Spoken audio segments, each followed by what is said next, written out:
If you're new to the YouTube platform and are struggling to get ideas on your videos, YouTube actually has some built-in tools that can help you do that. So in this video, I'm going to show you exactly how to use that, and let's get started. All right, so these tools are going to be in the analytics section of your YouTube channel. And what we're going to do is we're going to go to trends. When you're under the trends tab, you're going to have get ideas for your next video, and we have a search bar. So in here, this is how you're going to know if you can get a good title or not. So it's going to gauge if a title is good for you or a video idea is good for you. You can type whatever you need into the search bar. So I'm going to show you how I do it for my channel.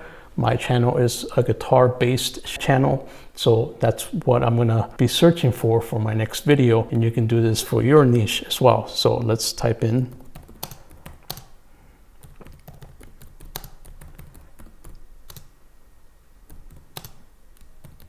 how to connect guitar to PC, and I'm going to hit enter, and then what's going to happen is going to show me that how to connect guitar to PC, that there is a very high interest for the viewers to my channel. So that tells me that I'm in the right direction. I can start with that as my title and I can build it. But not only that, it also shows you that there's other topics down below. So if you go down below, we have a medium volume search, how to plug guitar into a computer. We also have how to use computer as a guitar amplifier.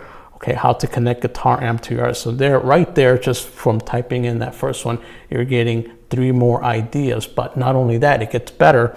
If you go towards the bottom, it also gives you recommendations of people that have already filmed a video regarding that topic. So you can see at the bottom, how to connect guitar to a computer. Somebody filmed a short, it looks like.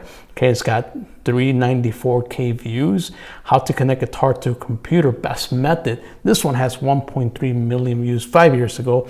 And then finally, how to use a laptop as a guitar amp. That one has 300K views 11 months ago. So you can take all this information and get inspired for your next video. Now, it doesn't have to be a guitar thing. It can be whatever it is that you do for your videos. All right, let me know if this is helpful to you. Comment below and let me know if you already know about trends or if you didn't know about trends. If you're interested in checking out another video where I talk about how I got to the 1K sub mark, go check out this video right here. I do a deep dive and I tell you exactly the one thing that I did to get me over the 1K. So go check it out. It's right here.